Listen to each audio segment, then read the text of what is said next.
Hello everybody and welcome to another episode of Paine's Comics. In this episode we'll be looking at comics that will be coming out of May 2016. According to the previous catalogue, the cut-off date for retailers to order the comics for the month in question is the 18th of March, so I'd advise you to get down to your local comic shop before then. However, they can up their order later on, but as a way to 100% guarantee that you'll get your comics, I'd advise you do it before then as well. Okay, and being that this month that I'm covering is May, we will have Free Comic Book Day. As always, it's the first Saturday of every May, and it turns out it's going to be on May the 7th. So for Free Comic Book Day 2016, get down to your local comic store if you can. There's a few cool things coming out in the Free Comic Book Day specials. Here's the complete list here. If you want to pause it and have a look at them, please do so. I'm just going to go through a couple that I think are cool. Obviously the Avengers with Civil War #2. Who knows where that's going to go? It could be a good book to get. We have ROM issue 0. ROM is now over at IDW, I believe, and they will be redoing that series, so that could also be a cool book to get. Along with DC, they're doing Suicide Squad #1. It's just reprinting the New 52 incarnation of Suicide Squad. And quite a big one, which I think you should definitely get your hands on, is Valiant 2016, because it is their 400 AD special, which is their summer event that's kicking off this year. More about that in a moment. Bruce Lee, the Dragon Rises #1. I'm sure TiVo would like that one.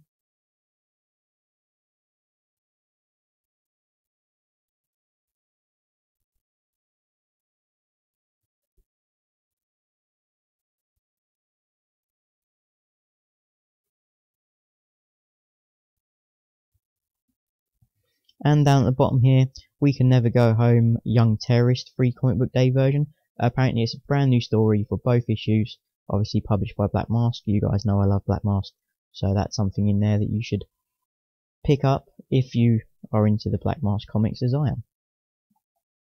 And back to the Valiant's 400 AD summer event. Last summer they did event the Book of Death. Obviously, you know, a lot of people thought it was really cool, and here is their next one, 400 AD, kicks off in May. And here's the list of the comics that it crosses over with, starting with 400 AD issue #1, and that is a 4-part series.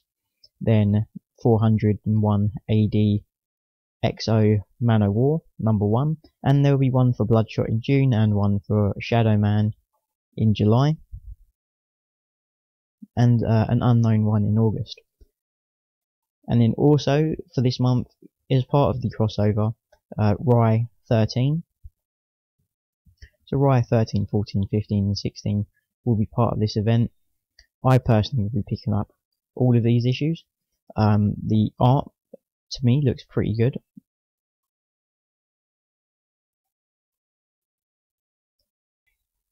Obviously this event takes place in the future, in the year 4001, and it's something that I think will be very interesting, and I think you should have a look at. On to DC, their issue 52s will be out. They're not very big issues. I thought they'd be double-sized issues or something like that, but they're not. I don't know why. I would have thought they'd have cashed in on this big, but what they are doing is cover swipes for their first issues of the new 52, or the ones that are still going. Ones that I like are the Flash 52. I'm not sure who the artist is, but I think that one's pretty good. I also like this Babs Tarr cover swipe of the Adam Hughes cover. Just a little comparison. Here's the Babs Tarr cover, and here is the original Adam Hughes cover. You know, they're doing for all of their characters. You can see Aquaman, Action Comics and Batman, but my favourite one is this one, which is Wonder Woman 52, obviously cover swipe by David Finch. It's an awesome cover. I think it is an improvement on the original. Next up, Scooby-Doo Apocalypse. We all know DC have the Hanna-Barbera titles, and they'll be doing reboots of all these titles, and they're completely different to their original incarnation, As you can see, the Scooby-Doo team do not look like they do in the old comics. And not only are they doing just the one, they're also doing a bunch of variants. We can see they've got one for Scooby-Doo, Shaggy, Daphne, Velma, and Fred. I don't know if they connect or not, but for all you completists out there, that's something you can look into. And they also have a coloring book variant and a blank sketch variant.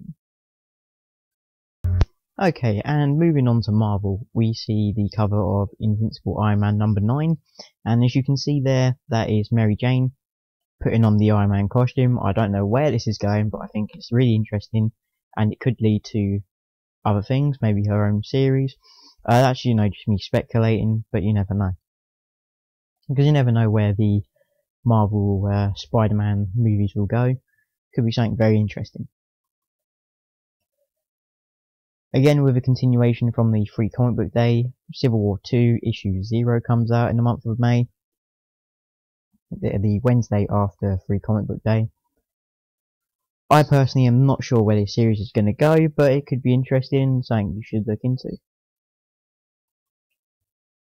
Next up, the Thunderbolts number 1.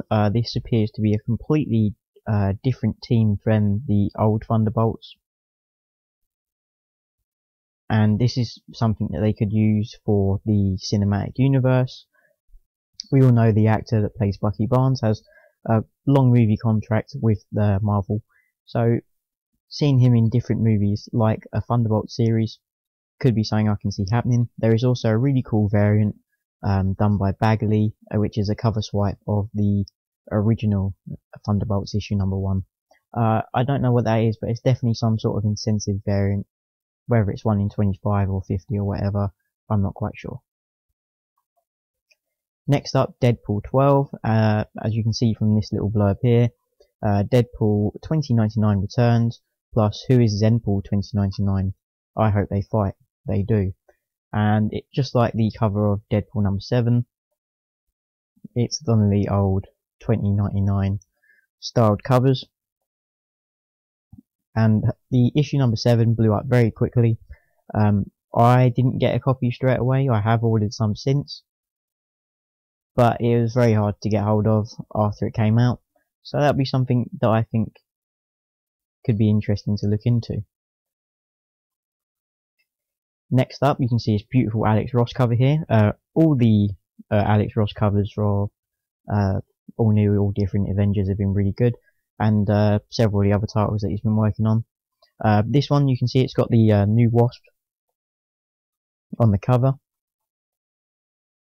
And if we have a look at the little blurb here, new story starts now, introducing the all-new Wasp. Who is she? What is she? And what does she intend to do with Earth's mightiest heroes? Very interesting. It sounds like that's her first full appearance. I believe that she's going to be in some others. But again, something for you to look into. Okay, and the final book that I'll be showing you will have some small spoilers for Agents of S.H.I.E.L.D. If you haven't caught up to the current episode, you may want to stop watching now. And if you do, thank you very much for coming along and enjoying this video. But for everyone else, let's get to it. Okay, this is Agents of S.H.I.E.L.D. issue number 5. Nothing spectacular about the cover, but again, final spoiler warning. Coulson captive, Simmons dying, the Amazing Spider-Man marked for death, and if that wasn't enough, the Marvel Comic Universe debut of Grant Ward. Now, when I saw this in the previous catalogue, that was before Marvel said that Grant Ward in the TV show would be Hive. Hive's first appearance is in Secret Warriors issue 2 from volume number 1. It was in the Dark Reign era. So when I put this in the list, I thought that it would be something good to put into. Obviously, he's not going to be Taskmaster if he's Hive, but still, I think this may be something you might want to get at cover price. You never know if it will pick up traction or whatever. Alright, that's all for this video. Thank you very much for watching. I hope that I've been helpful. If there's anything in there that you saw that you like, I suggest you go to your local comic book store and pre-order it. If there's anything that you've seen that you think I've missed that will be worth everyone checking out, please leave it in the comment section below. If you have any other comments, please leave them in the comment section. I love talking to you guys. I think the interaction's great. If you enjoyed this video and you think the information was to your satisfaction, please give me a like, subscribe if you already haven't done so, and if not, check out my other videos as well. I really appreciate it. Alright, that's all for now. Peace out.